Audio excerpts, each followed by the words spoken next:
We've been in this series on prayer now for 3 weeks, and it is my turn to add to the conversation.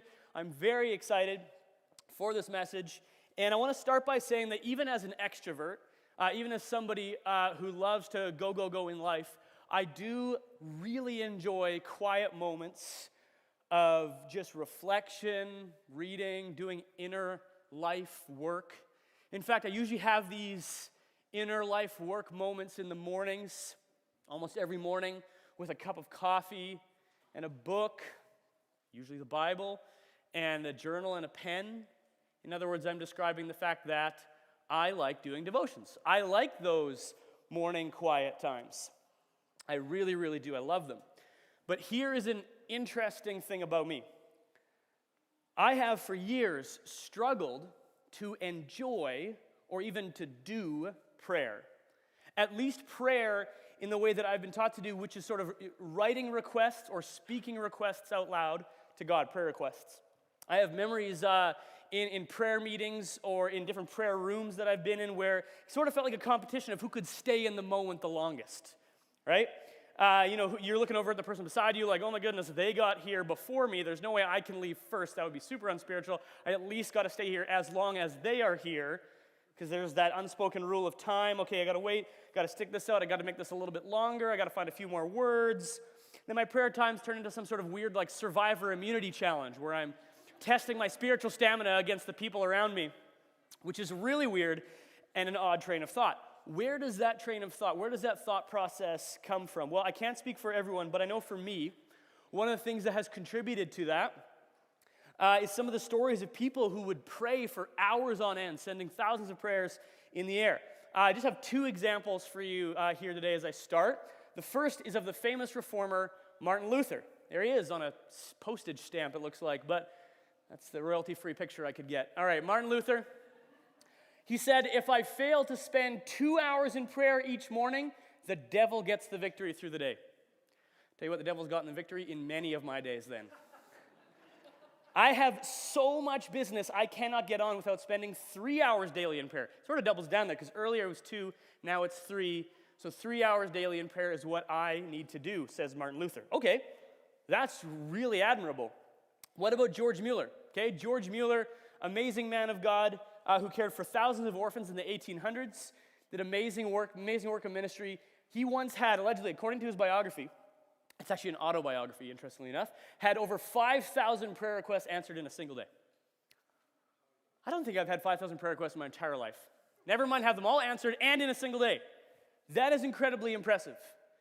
And what I think when I hear these sort of things is that, of course, what Martin Luther, George Mueller, many other men and women of God have done with their prayer lives is admirable. It's really cool. It's great. But is it a mandate for us as Christians? Do we also have to do this? Should we take these stories as prescriptive? A thing that we should aim for, to have as many prayer requests as possible, to pray for as many hours in a day as we can. I mean, hey, 1 Thessalonians 5:17, which is our verse for the day, says pray without ceasing. At least that's what it says in the ESV. If you don't like that, here we go with the NIV, pray continually. And NLT, my personal favorite, says never stop praying.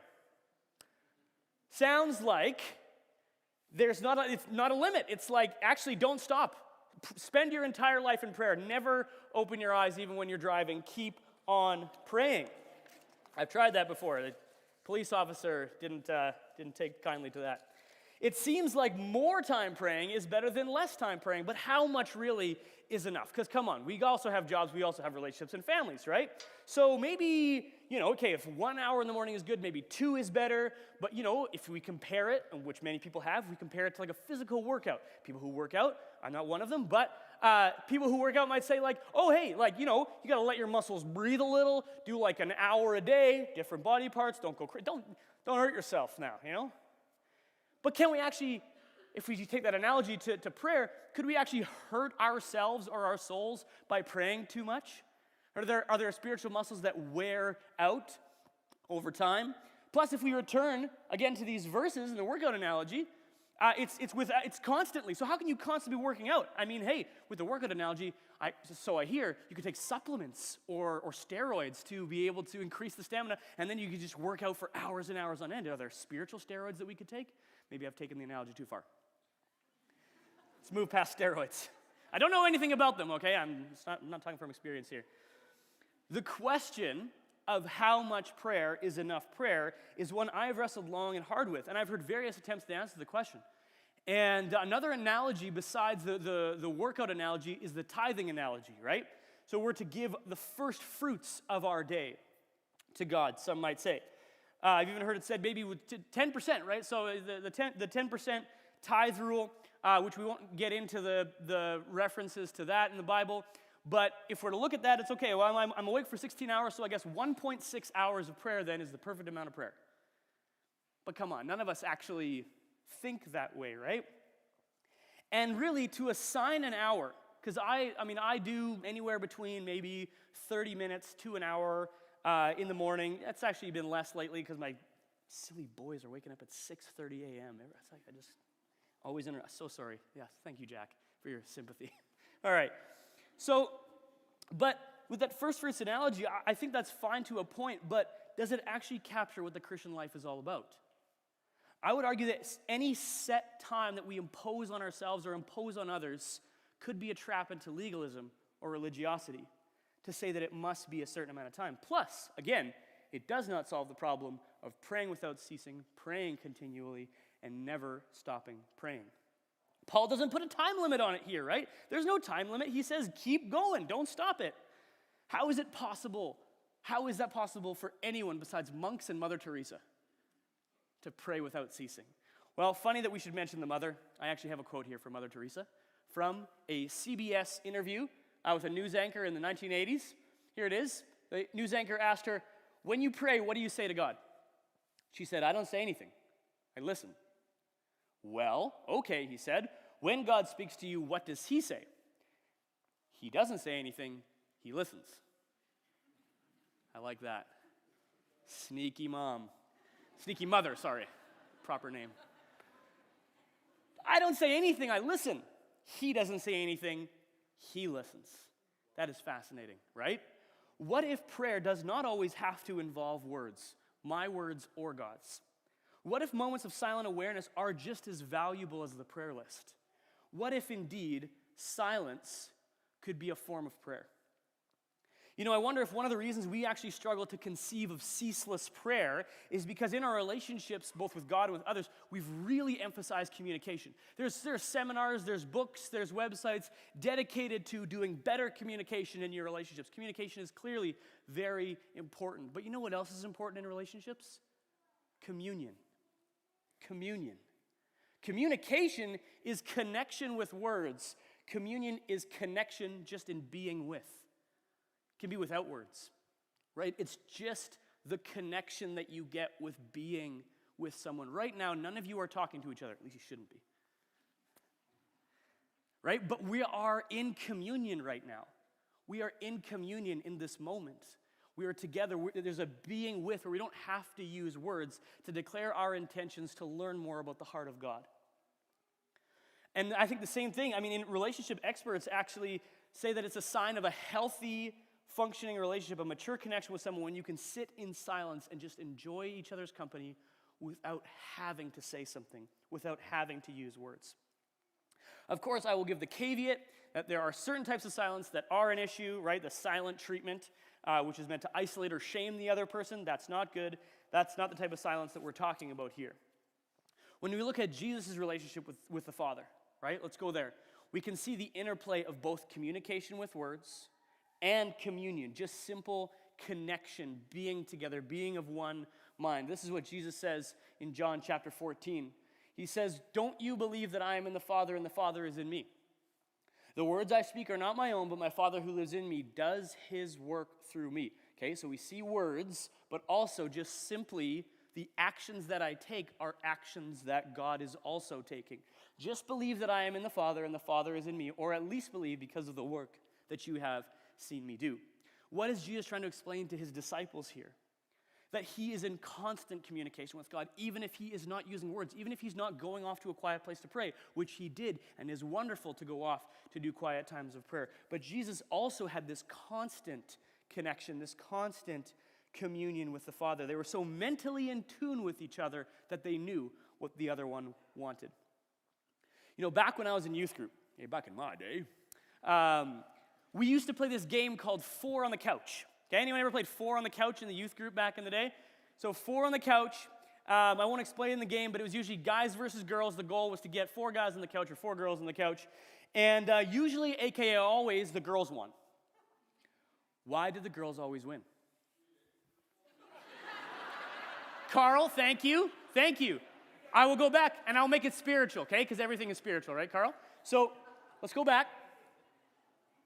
That's why they won. They won because of communion. They could communicate without words. Eyeballs, twitches of the face, body language sit in a certain way. They didn't even have to, you could never catch them cheating though, Carl, right? Even though we always called them for cheating, they weren't actually, it was like so subtle, it was so, you could never catch them. But it was communion. It was connection. It was being of the same mind, reading each other's minds without talking. Now, of course, one of the main reasons they were able to do communion without communication was because they had done so much communication beforehand, right? They had done a lot of talking beforehand. They got to know each other's minds by communicating with words first. I am not pitting silence against communication with words, but I am saying, and this is what I want to emphasize, that prayer can be both communication using words and communing in silent connection. Prayer can be both of those things. This is good news for those of us who have struggled, right, with prayer, what to say, how long to say it, whether to write it down, whether to set aside time. Silence is okay. Sitting in quiet, being quiet with God, being quiet with your own thoughts can also be prayer. How good. But wait a minute.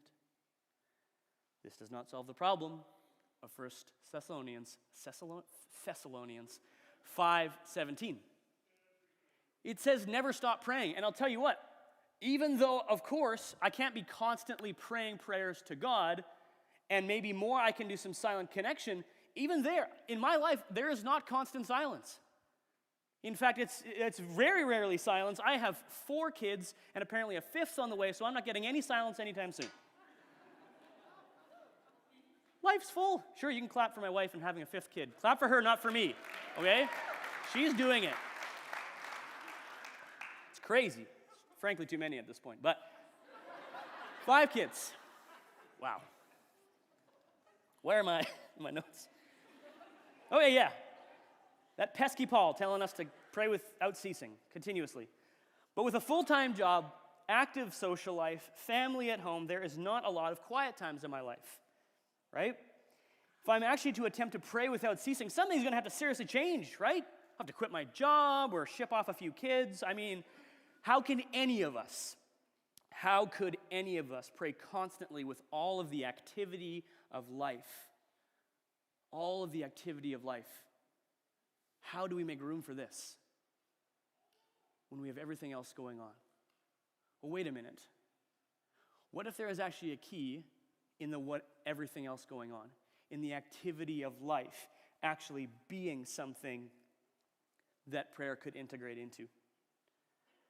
What if prayer is not just a set-aside time of either prayer or quiet, but also something that could go along with all the activities of life? In other words, what if life could be prayer? Living your life could be a form of prayer. Or in other words, what if indeed everything could be spiritual? You see, we tend to separate life into disconnected categories, right? Working, playing, praying, resting, family, friends, church, all these categories. But what if they are all interconnected? And what if the thing that could connect them all, the string between them, was prayer? What if prayer is not something you have to add to your schedule, like booking your monthly massage or your annual trip to the gym? What if instead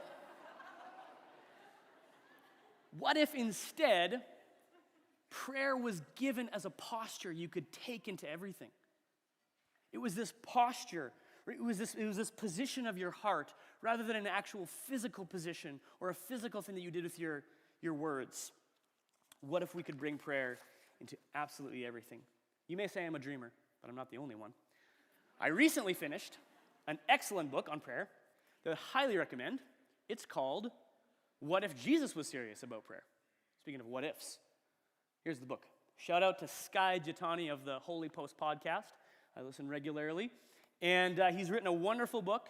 He has 3 on this series, What If Jesus Was Serious? This one is, like I said, on prayer. If you're thinking to yourself, oh no, please, not another book recommendation. It's like every week here. Fret not. This is not a tedious textbook. It's not some big, juicy commentary. No offense, Chris, for suggesting those. This is not a Chris commentary. This is look at how thin that is. Look at how thin that is. Plus, every single chapter is that long. It is a picture and 1.5 pages of words. You can handle it. I'd recommend getting this book, What If Jesus Was Serious About Prayer? It is 1 page of picture and about 1.5 to 2 pages of words every time.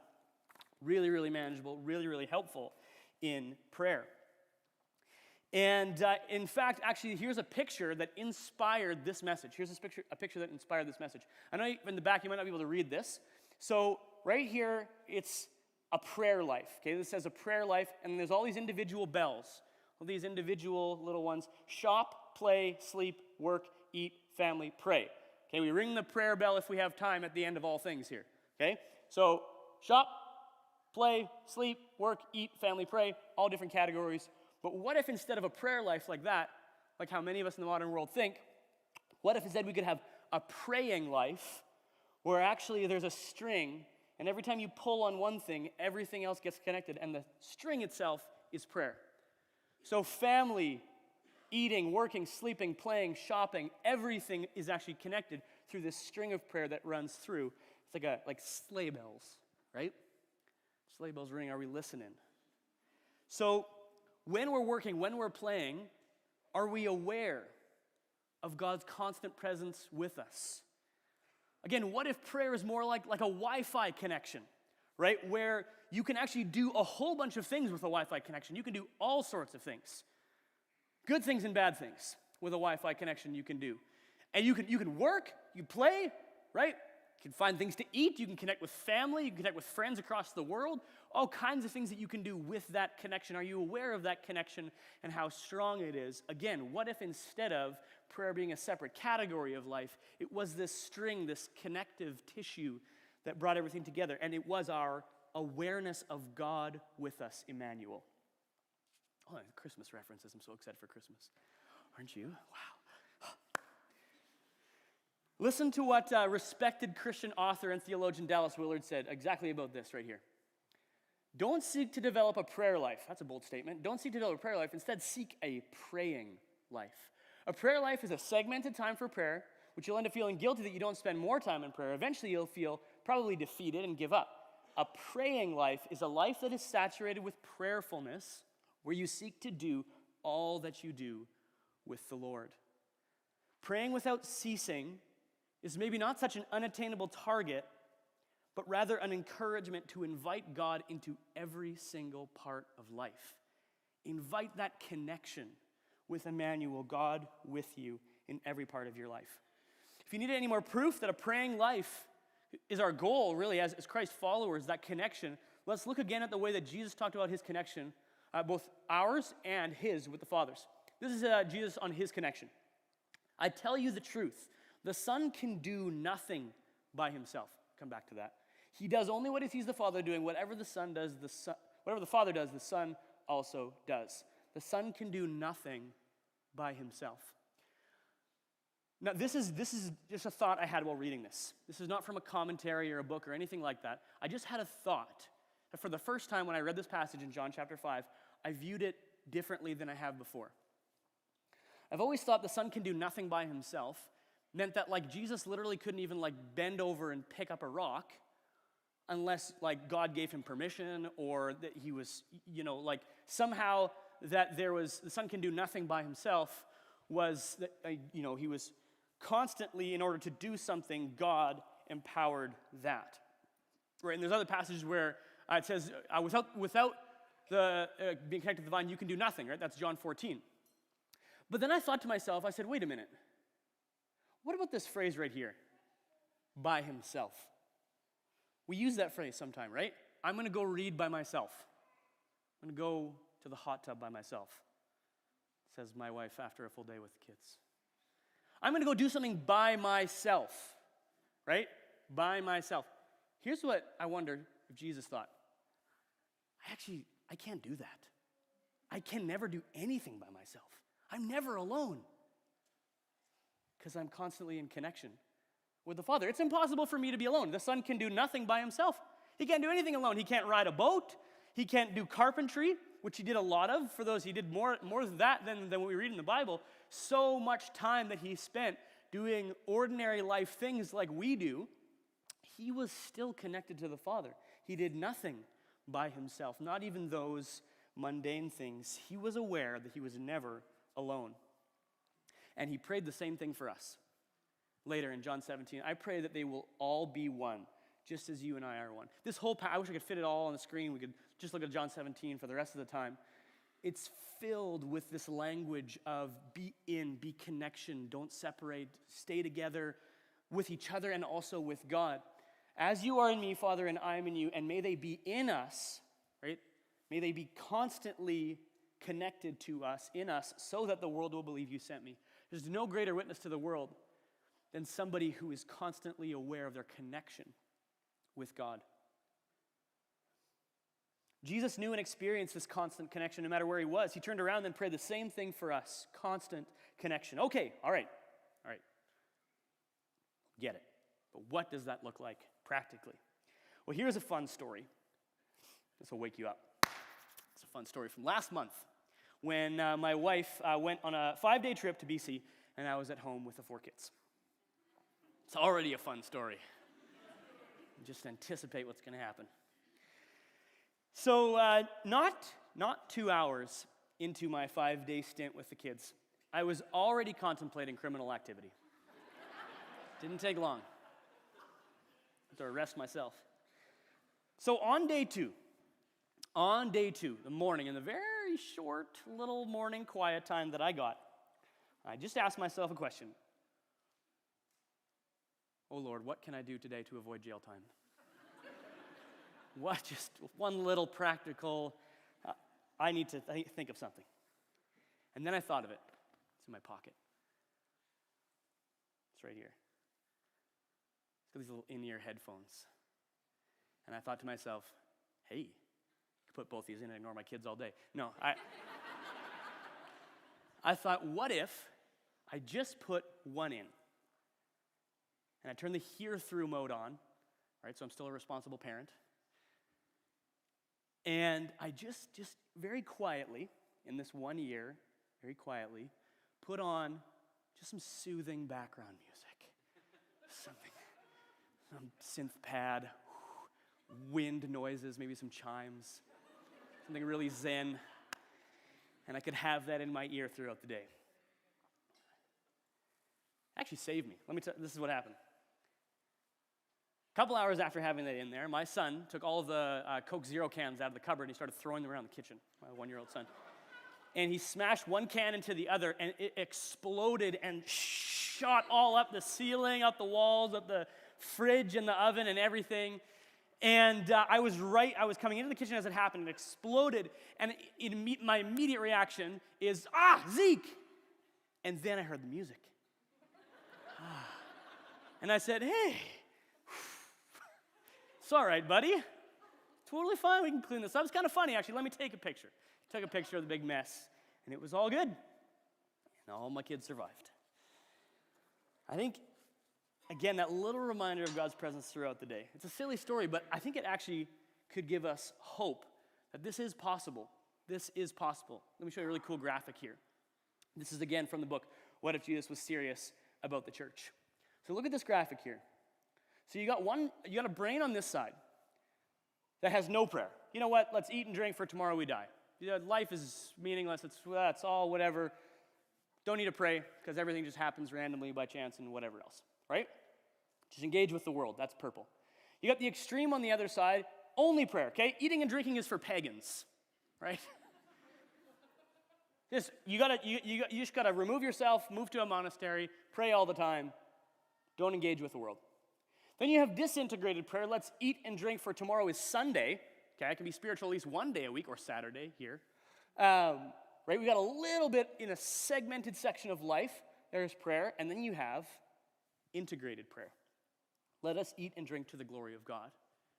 This is very scriptural. There's a little verse on the bottom here. This is 1 Chronicles 16:11. I won't put it on the screen, but it says, do all, whatever, wait a minute, where does it say? Oh, seek the Lord and his strength in all things. Seek the Lord and his strength in all things. Paul echoes this in Colossians 3. He says, whatever you do, do it for the glory of God. And Solomon constantly talks about this integration in the messiness of life as well.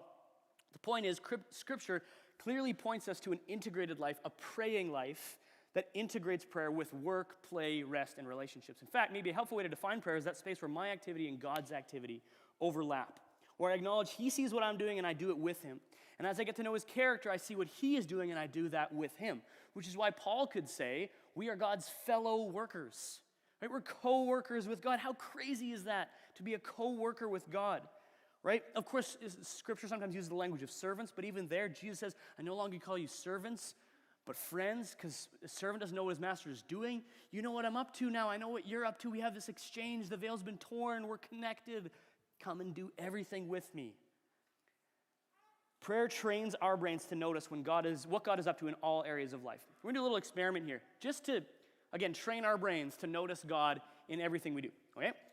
So, I want you to notice in the following picture, count the number of bikers wearing pink, okay? Just going to give you a really short, count the number of bikers that are wearing pink. Count, go. Wearing pink? How many? Okay. 5 wearing pink? About that. Put up your hand if you notice Big Bird in the picture. Just a few. Oh my goodness, that's way less than I thought. I was like, but my brain wasn't, I didn't ask myself this question, I just saw the picture. Right in the middle there. Right in the middle, blatant, just couldn't be more obvious. Big Bird's right in the center of the picture in yellow. But your brain was focused on seeing the pink, right? There's lots of experiments like this that you can pull on people, but Big Bird was there the whole time. It's the same picture. I wasn't trying to pull the wool over your eyes. Of course, it's a silly example, but it points to the profound truth that prayer opens our eyes to the activity of God and the fact that, again, Emmanuel, God with us, is always with us, no matter the activity. For so much of my life, I thought God could only be in certain places, right? At church, in a worship time, or with my Bible open. Those are the times. The space had to be sacred in order for God to be there. You know what? The people in Jesus' day thought the same thing too. People in Jesus' day thought the very same thing. Jesus replied. This is a conversation with a Samaritan woman at the well. And just a quick background on this. It was extremely important to the Jews that you worship in Jerusalem. At the temple specifically, there is one place to worship, and it's at the temple in Jerusalem. All other places are not sacred. Jesus says to this woman at the well, believe me, dear woman. I don't think I could ever get away with calling somebody dear woman, but Jesus can. Jesus replied, believe me, dear woman, the time is coming when it will no longer matter whether you worship the Father on this mountain or in Jerusalem, but the time is coming. Indeed, it's here now, when true worshipers will worship the Father in spirit and in truth. Jesus is announcing, rather scandalously actually, that it no longer matters. You don't have to, that location no longer matters. You do not have to go to the temple to worship, pray, and connect with God. God can be accessed in spirit and in truth everywhere. That's what Jesus is promising here. We love gathering as a church. I'll say this. We love gathering as a church. We are commanded to gather as believers. But God is also everywhere and in everything that we do. One of the most beautiful passages in the Bible. And it's Paul talking to the Greek philosophers in Athens. Okay, these guys are, to the Jews, pagans, right? These guys have it wrong about God. They have it wrong. Interestingly, Paul actually says, you've got it almost right. Let me just tweak something here for you and tell you about the God, the unknown God that you have a statue to here. He says this to them in Acts.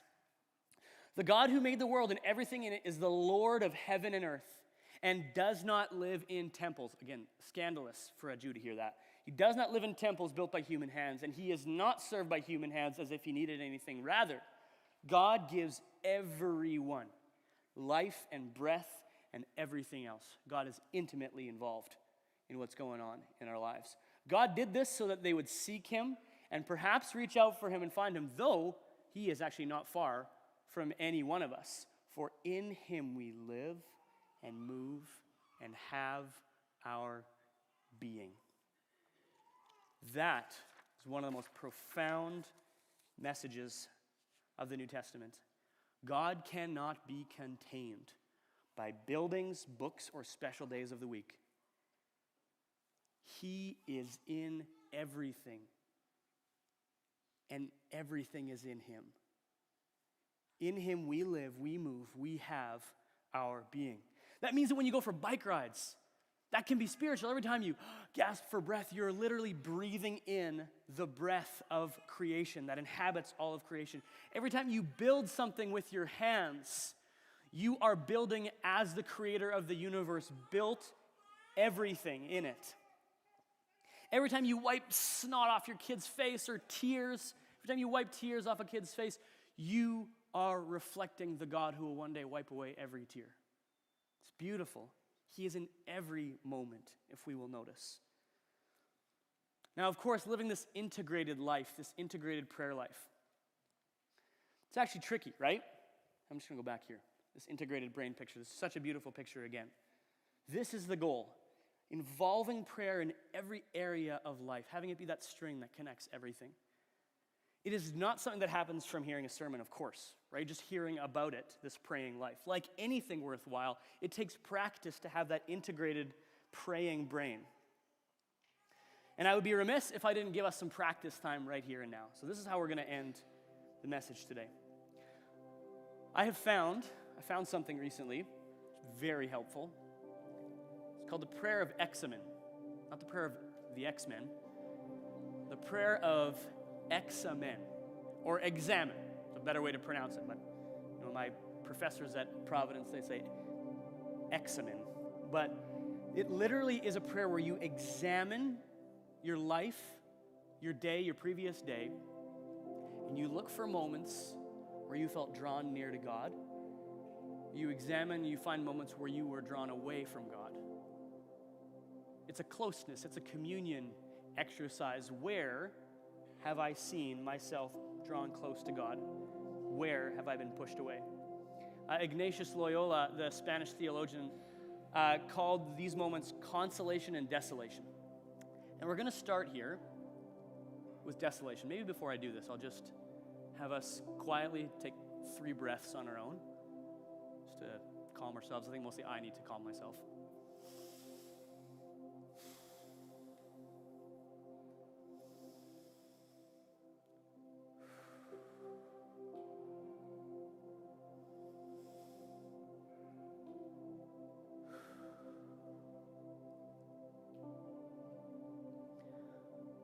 So we're going to look back at our day today. We've lived most of it already, and it's not that far in the past. So let's think of just Saturday today, November 5th. Let's look at, on the screen here, 3 questions on desolation. Sense of God's absence, where you felt not close to God. So reflect back on your day. When did you feel most dissatisfied, drained, or restricted? Those are some nice words. Was there a time where you felt hopeless or discouraged? What about a time when you felt guilty, ashamed, or lonely? Those are all relationally disconnected words. When today did you feel relationally disconnected? Just think of one moment. Don't try and answer all the questions. One moment of disconnection.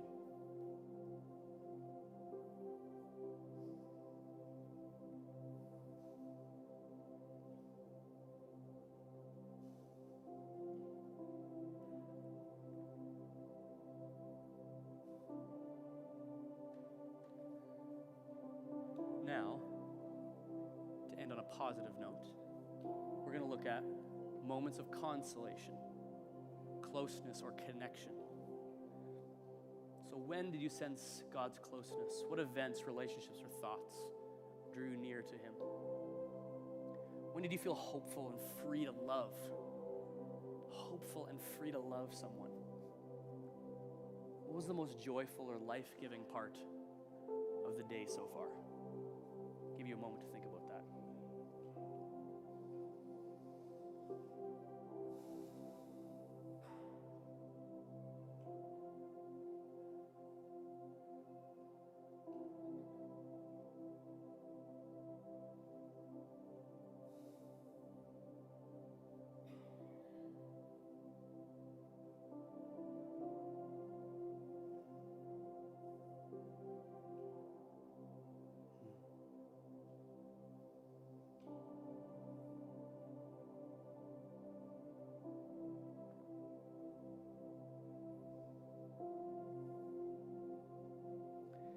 If you're comfortable, just to sort of solidify it so it's not just a in our heads kind of exercise. And maybe this whole time your brain's been bouncing every which way. That's totally fine.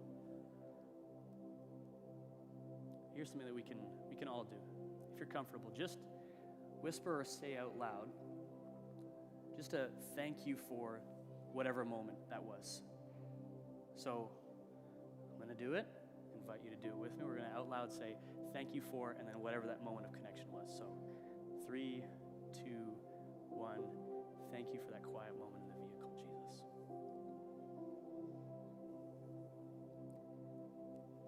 Yeah, for me, it was just a short moment driving by myself, peaceful, looking out of the prairies not yet covered in snow. Thank you, Jesus. Be thankful when it comes to Christmas. Yay. It's a wonderful exercise to play back your day like a video like that. See where you felt connection to God. And it won't just be in, joyful moments, right? You could also have a sense of God's closeness in sadness or anxiety, as feelings of desperation like that can lead us close to God, can have us feel his closeness. I'd encourage you to try this X-Men prayer again sometime. At the end of your day, it's a good thing to do at the end of the day. Or, like me, if you want to be weird, what I like doing is I like to do it in the morning and reflect back at the previous day. I don't remember all the details of my day, but that is not the point. That doesn't matter. I'm just looking for a moment of disconnection and a moment of connection. I always find it after a short little bit of reflection. And it's so good. It actually sets me up. When I do this, it sets me up to see God in moments. And maybe to see some threats during the day where I'm like, I could really be relationally disconnected from my family or at work with this thing that's coming up. How can I remain connected instead and live that praying life? Notice God throughout the day. Well, sometimes anyway. We need a lot of practice. Let's pray. God, we thank you for being Emmanuel, for being with us, constant present with us, constant presence. In you we live, we move, we have our being. There is not a moment in our day or when we lay our head to rest that you are not involved with it, that you are not there, present, aware of us. Help us to be aware of you, to be aware in every moment that we can have a praying life, a life that integrates connection with you, a life that is lived without ceasing our connection. That's a lofty goal, but it really seems more attainable to us than to constantly be doing or saying prayers. We can be and we can live our lives aware of you, God. Your goodness, your love, your connection that's just right there in every moment. Thank you for that. In your name we pray. Amen.